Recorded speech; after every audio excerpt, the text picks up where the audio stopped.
有一方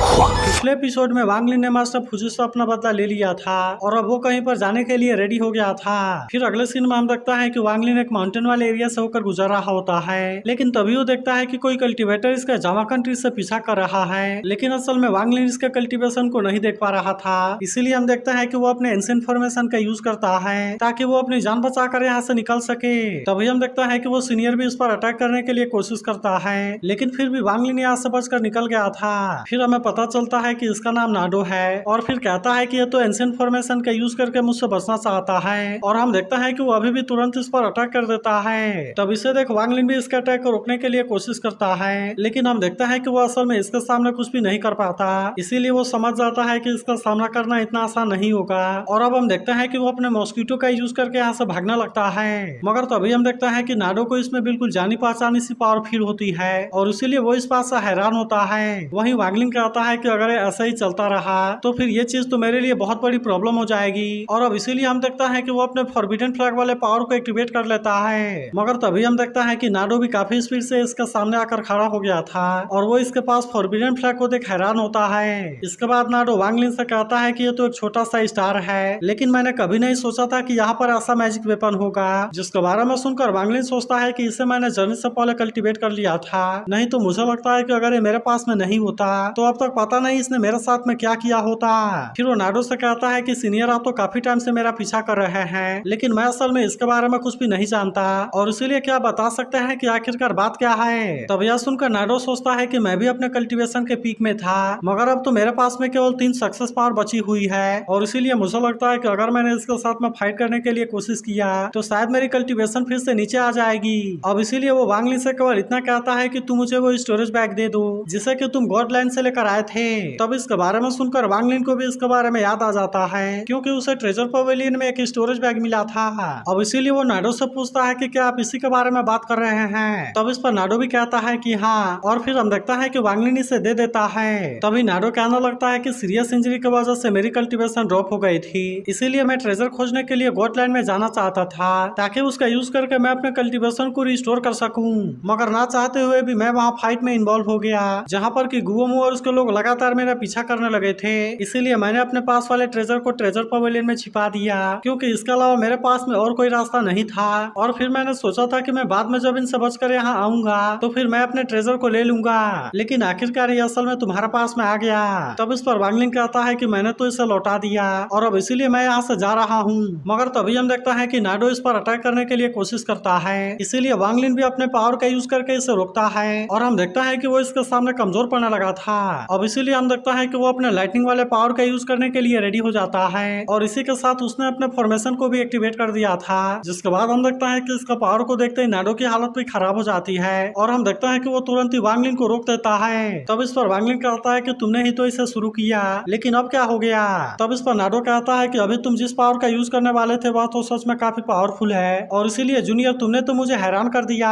फिर वो कहता है कि तुम्हारे पास में तो हेवन के पावर को भी यूज करने वाला मैजिक वेपन है, और इसी के साथ साथ तुम्हारे पास में तो एक्सट्रीम स्टेट है। तब इसके बाद सुनकर वांग लिन कहता है कि अगर अब और कोई बात नहीं है तो फिर मैं यहाँ से जा रहा हूँ। लेकिन तभी नाडो से पूछता है कि क्या तुम एक्सट्रीम लेवल को ब्रेक थ्रू करना चाहते हो। मगर हम देखता है कि वांग लिन इस पर कुछ भी नहीं बोलता, लेकिन वहीं हम देखता है कि नाडो इसे कोई पावर दिखाना लगता है, जिसे देखते ही वांग लिन कहता है कि ये तो फर्स्ट एड है। वहीं नाडो कहता है कि मेरे प्लेनेट पर इसे कलरफुल फर्स्ट एड के नाम से जाना जाता है, मगर ये चीज असल में मेरा नहीं है, बल्कि मेरे एक फ्रेंड ने मरने से पहले इसे मुझे दिया था, और तुम्हें देख मुझे असल में उसकी याद आ रही है। फिर वो कहता है कि पूरे कल्टीवेशन अलायंस में एक्सट्रीम लेवल वाले कल्टीवेटर कॉमन नहीं है, क्योंकि अल्टीमेट डिवाइन स्टोन को ब्रेक थ्रू करने के लिए प्रैक्टिस के एसेंस की जरूरत होती है, लेकिन ये स्टार असल में लेवल 6 वाले कल्टीवेटर कंट्री के द्वारा यूज किया जाता है, जो कि कल्टीवेशन अलायंस के द्वारा वर्शिप किए जाने पर अपने आप ही फॉर्म होता है। इसीलिए ये चीज असल में लेवल 6 वाले कल्टीवेशन कंट्री का नेशनल ट्रेजर है, जिसकी वजह से एक्सट्रीम लेवल को ब्रेक थ्रू कर पाना इतना आसान नहीं है। फिर वो कहता है कि अगर फ्यूचर में तुमने कल्टीवेशन के एसेंस को हासिल कर लिया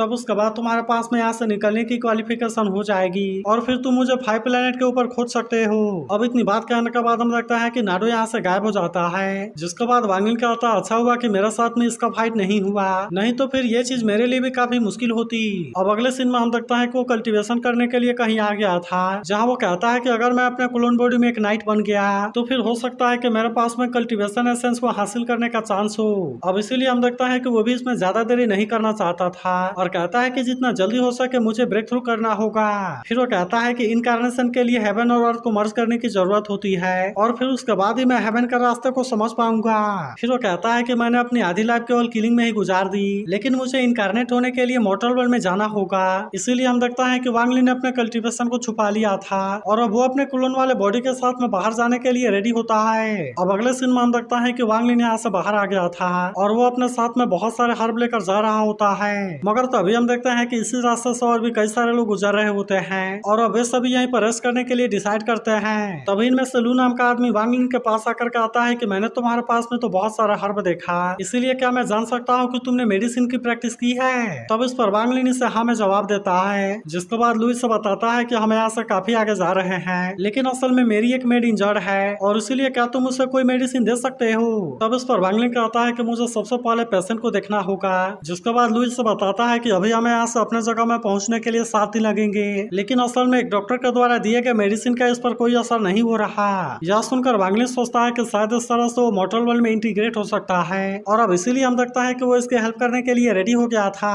फिर हम देखता है कि लुइस अपने मेट के पास में लेकर आता है, लेकिन फिर भी वो इसे अपने मेट के पास में नहीं जाने देता और कहता है कि तुम्हें बाहर से उसका इलाज करना होगा। जिसके बाद हम देखता है कि वांग लिन भी केवल मेट का हाथ पकड़कर इसके बारे में चेक करता है, जहाँ इससे पता चलता है कि इसके अंदर तो पॉइजन है, इसीलिए वांग लिन इसे किसी हर्ब की 2 लीफ देता है और फिर कहता है कि कल वो ठीक हो जाएगी। मगर हम देखता है कि लू को इस पर बिल्कुल भी यकीन नहीं हो रहा था और इसीलिए वो सोचने लगता है कि शायद ये लड़का कोई डॉक्टर ही नहीं है, लेकिन तभी इसे देखते ही एक ओल्ड मैन कहता है कि ये तो सेंटेनियल विलो लीफ है और अब इसीलिए हम देखता है कि वो इसके बारे में वांग लिन से बात करने की कोशिश करता है, लेकिन वही वांग लिन इसमें ज्यादा कुछ भी नहीं बोलता। लेकिन फिर भी हम देखता है कि वांग लिन रात में इनके पास में रुका होता है, जहाँ हम देखता है कि उसके अंदर से बहुत सारी किलिंग और बाहर आ रही थी। इसीलिए हम देखता है कि वांग लिन भी इसके बारे में सोचने लगता है, क्योंकि अभी तक इसने बहुत सारे लोगों को मारा है और यही वजह है कि इसके पास में धीरे धीरे बहुत सारी किलिंग और हो गई है। फिर वो कहता है कि वैसे तो इसमें मैजिकल पावर होती है, लेकिन फिर भी इसे कॉम्प्लेक्सिटी स्टोन में चेंज कर पाना इतना आसान बात नहीं है। मगर तभी हम देखता है कि वांग लिन अपने किसी पावर का यूज करने लगता है और इस तरह से इसने सारे किलिंग और को एक साथ में कर दिया था।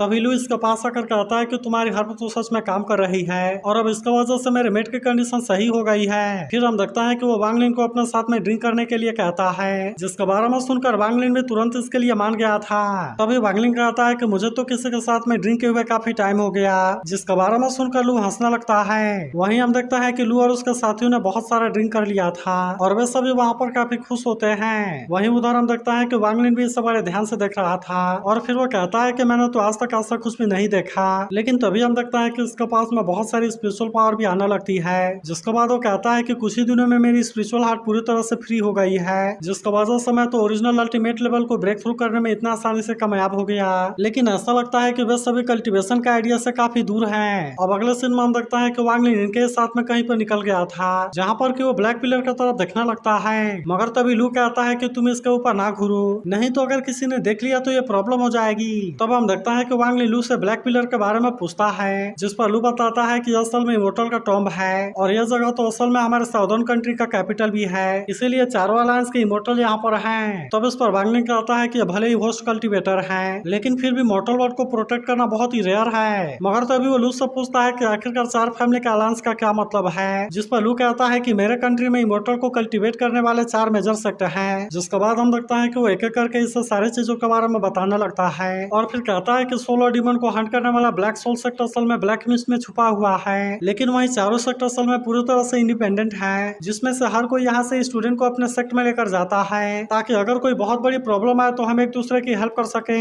फिर वो वांग लिन से कहता है कि यही चारों सेक्टर का अलायंस है, लेकिन मैं अब असल में तुमसे इसके बारे में नहीं छुपाना चाहता, क्योंकि मैं बचपन से ही मोटल सेक्ट में जाना चाहता था, लेकिन फिर भी मैं असल में इसके लिए कामयाब नहीं हो पाया। मगर वहीं हम देखता है कि वांग लिन इसके स्पिरिचुअल रूट को देख रहा था और फिर कहता है मैंने सुना है कि कल्टीवेशन असल में टैलेंट के ऊपर डिपेंड करती है, लेकिन फिर भी हम इसके लिए दूसरे के ऊपर डिपेंड नहीं हो सकते और इसीलिए हमारे पास में जो लाइफ है उसे उसे अच्छे से एंजॉय करना चाहिए। तब इस पर लू कहता है कि तुम्हें इसके बारे में बहुत अच्छे से जानते हो। मगर तभी हम देखता है कि वांगलिन यहीं पर उतरना चाहता था। जिसके बाद लू कहता है कि मेरी मेड ने तुम्हें थैंक यू कहने के लिए बोला और उसने तुम्हें कुछ गोल्ड कॉइन भी दिया है। तब इसके लिए वांगलिन भी इसे थैंक यू कहता है और अब हम देखता है कि वो यहाँ से अकेले ही जाने लगता है। मगर तभी हम देखता है कि बहुत सारे लोग एक ओल्ड मैन को पीट रहे थे क्योंकि वो चुपके से लड़की को कपड़ा चेंज करते हुए देख रहा था। मगर तभी हम देखता है कि अब वो वांगलिन के पीछे आने लगता है और कहता है कि तुम्हारे अंदर तो हेवन की पावर भरी हुई है और इसीलिए तुम तो सच में एक्स्ट्रा ऑर्डिनरी हो। लेकिन असल में वांगलिन ने अपना कल्टीवेशन को छुपाया हुआ था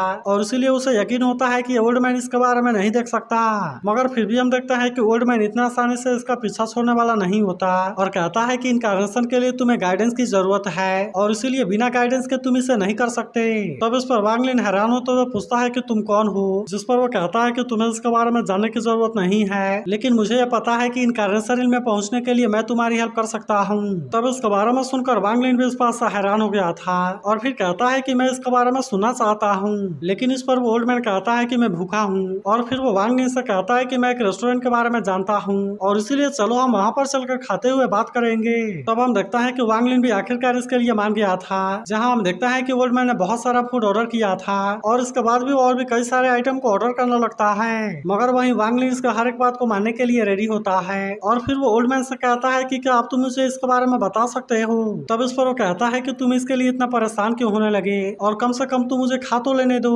तब इस पर वांगलिन कहता है कि यह तो सच में बहुत ही अजीब है क्योंकि इसने मेरे कल्टीवेशन के बारे में बहुत ही आसानी से देख लिया, लेकिन अगर इसके पास सच में ऐसी एबिलिटी है तो फिर मुझे लगता है कि इसकी कल्टीवेशन मुझसे भी हाई होगी। मगर वहीं हम देखता है कि ओल्ड मैन अभी भी खाने पीने में बिजी था और फिर वो कहने लगता है कि क्या इसके लिए हेवन की अंडरस्टैंडिंग जरूरी है, लेकिन मुझे लगता है कि तुम्हें इसके बारे में भी समझना चाहिए क्योंकि अगर तुम इसे सच में अचीव करना चाहते हो तो फिर इसके लिए आर्टिस्टिक कंसेप्शन जरूर होना चाहिए। मगर हम देखता है कि वांगलिन को इसके बारे में कुछ पता नहीं था, जिसके बाद वो कहता है कि चलो मैं तुम्हें इसके बारे में बताता हूँ और अगर तुमने एक बार भी आर्टिस्टिक कंसेप्शन के बारे में समझ लिया तो फिर गॉड ट्रांसफॉर्मेशन के बारे में समझना तुम्हारे लिए बहुत ही आसान होगा। मगर तभी हम देखता है कि वो फार्ट करने लगता है और फिर कहता है कि मैं वापस आकर तुमसे इसके बारे में बात करता हूँ। लेकिन अब हम देखता है कि वो ओल्ड मैन यहाँ से काफी चालाकी से भागना चाहता था, जिससे देख वांगलिन अपने पावर का यूज करके इसका पीछा करने की कोशिश करता है, लेकिन हम देखता है कि वो इसके सामने से गायब हो गया था। मगर फिर अगले सीन में हम देखता है कि वो किसी और जगह पर आ गया था,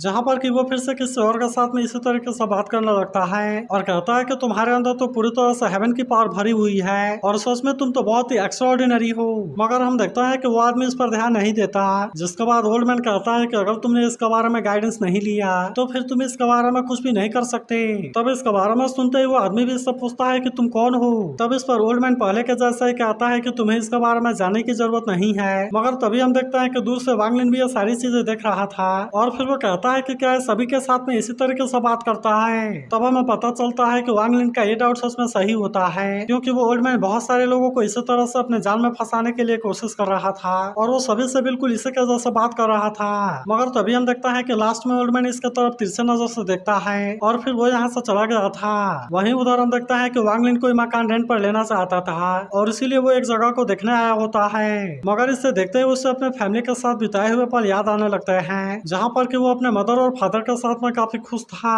तभी वो आदमी इस जगह को देखने के लिए कहता है और अब हम देखते हैं कि वो इसे यार्ड को दिखाने के लिए लेकर आ गया था। तब हम देखता है कि यहाँ का नजारा भी काफी अच्छा होता है और इसे देख वांगलिन को अपने घर की सारी बातें याद आने लगती हैं। फिर हम देखता है कि वांगलिन इसे रेंट पर लेने के लिए रेडी हो गया था और अब इसीलिए वो आदमी अपना पैसा लेकर यहाँ से चला जाता है। लेकिन हम देखता है कि यहाँ पर चारों तरफ धूल भरी हुई थी, इसीलिए वांगलिन इसका साफ सफाई में जुट जाता है ताकि वो इसे अपने रहने के लायक बना सके। तभी इसी बीच यहाँ पर इसे कुछ लड़के खेलते हुए दिखाई देते हैं जो कि आपस में खेलते हुए काफी खुश थे। तब इससे देख वांगलिन कहता है कि मॉर्टल वर्ल्ड में रहना तो सच में काफी अच्छा है क्योंकि शायद इसी तरीके से हम हेवन के बारे में सीख सकते हैं। मगर तभी हम देखता है कि ओल्ड मैन इसके ऊपर नजर रख रहा था, जहाँ एक लेडी इसके पास आकर कहती है कि आज तुम क्या खेलना चाहते हो। लेकिन हम देखता है कि ओल्ड मैन इस पर कुछ भी नहीं बोलता, जिसके बाद वो लेडी उससे पूछती है कि क्या सच में तुम इसकी हेल्प करना चाहते हो। तो अगर वांगलिन की नई जर्नी अच्छी लगी हो तो इसके बारे में कमेंट करके जरूर बताना और अगर आप इसके अगले एपिसोड के लिए एक्साइटेड हो तो इस वीडियो को लाइक जरूर कर देना।